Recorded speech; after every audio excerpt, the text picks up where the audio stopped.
তুমি এখানে? হ্যাঁ আমি। তুমি এখানে কি করে? এই বিয়ের গেটে টাকা দিন। কত টাকা লাগবে তোমার বলো? 10,000। মাত্র 10,000? হ্যাঁ, এই নাও 20,000 টাকা। তুমি কি সিঙ্গেল? তুমি কি রিলেশনে যেতে চাও? I love you. I love you too. জান, তুমি বিশ্বাস করবে না, এই দিনটার জন্য আমি যে কত বছর অপেক্ষা করেছি। জাস্ট একটা রিলেশন করার জন্য আমি দিনের পর দিন পাগল হয়েছিলাম। I love you so much জান, I love you so much. চুপ বলো, খাইছো তুমি? তোমার অসভ্য মেয়ে তুই, হ্যাঁ? তুই মায়ের সামনে দাঁড়ায় দাঁড়ায় প্রেম করতেছিস? এই তো লজ্জা করে না? লজ্জা তোমার হওয়া উচিত মা। তুমি মেয়ের রুমে ঢুকে মেয়ের কথা শুনতেছো লুকিয়ে লুকিয়ে।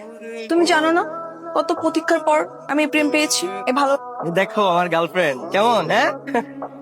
না না না, তুমি একটা মিষ্টি খাও, এই নে। এই রে, আজকে আমার খুশির দিন, এলাকার সবাইকে মিষ্টি খাওয়াবো, বুঝছো? পরীক্ষার রেজাল্ট হয়েছে না? আরে রাখেন আপনার পরীক্ষার রেজাল্ট। নতুন রিলেশনশিপে গেছি, এই যে আমার গার্লফ্রেন্ড। কিউট না?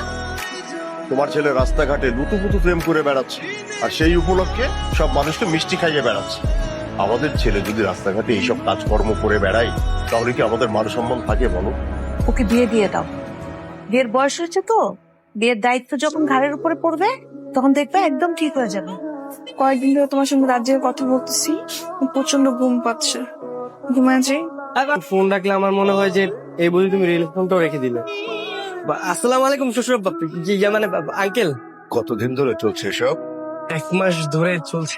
আমার বাবা মাকে নিয়ে আগামী শুক্রবার বসে পয়সা, যদি আপনার সম্মতি থাকে তাহলে আমার যেটা মনে হয় এখনই ওদের বিয়েটা করিয়ে দেওয়াই সর্বোত্তম সমাধান।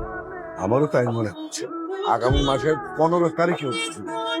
কি রে দোস্ত, তোর বিয়ে হয়ে গেল 3 দিনে, এখন কি ঘরের বসে থাকবি? আমার বউ আছে না, আমি আমার বউকে সময় দিচ্ছি। তোমরা পরে কথা বলবো।